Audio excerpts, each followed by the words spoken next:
കണ്ടനകം ദാറുൽ ഹിദായ സ്കൂളിൽ ലോക ജനസംഖ്യാ ദിന ബോധവൽക്കരണ ക്ലാസ് സംഘടിപ്പിച്ചു. ചടങ്ങ് കാലടി വിദ്യാഭ്യാസ standing committee chairman Basheer Thurayattil ഉദ്ഘാടനം ചെയ്തു. ലോക ജനസംഖ്യാ ദിനാചരണത്തിന്റെ ഭാഗമായി കാലടി കുടുംബാരോഗ്യ കേന്ദ്രവും ദാറുൽ ഹിദായ NSS യൂണിറ്റും സംയുക്തമായി ബോധവൽക്കരണ ക്ലാസ് ദാറുൽ ഹിദായ സ്കൂളിൽ വെച്ച് സംഘടിപ്പിച്ചു. ജൂലൈ 11 കടനകം ജനകീയാരോഗ്യ കേന്ദ്രത്തിൽ വെച്ച പഞ്ചായത്ത് പ്രസിഡന്റ് KG ബാബു ബോധവൽക്കരണ പരിപാടികൾക്ക് തുടക്കം കുറിച്ചിരുന്നു. അതിന്റെ തുടർച്ചയായാണ് ക്ലാസുകൾ സ്കൂളുകളിൽ നടത്തിയത്. NSS പ്രോഗ്രാം കോർഡിനേറ്റർ ബൽക്കീസ് അധ്യക്ഷത വഹിച്ച ചടങ്ങ് കാലടി ഗ്രാമപഞ്ചായത്ത് വിദ്യാഭ്യാസ standing committee chairman Basheer Thurayattil ഉദ്ഘാടനം ചെയ്തു.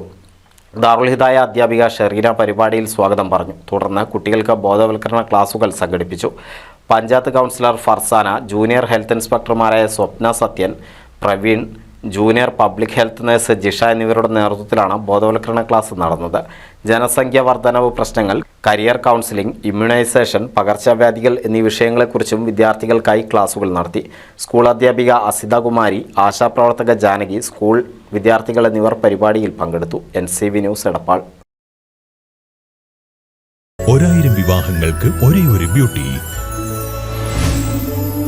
സിൽക്സ്, എടപ്പാൾ, ചാവക്കാട്, തൃപ്രയാർ, പുത്തനത്താണി, പെരിന്തൽമണ്ണ.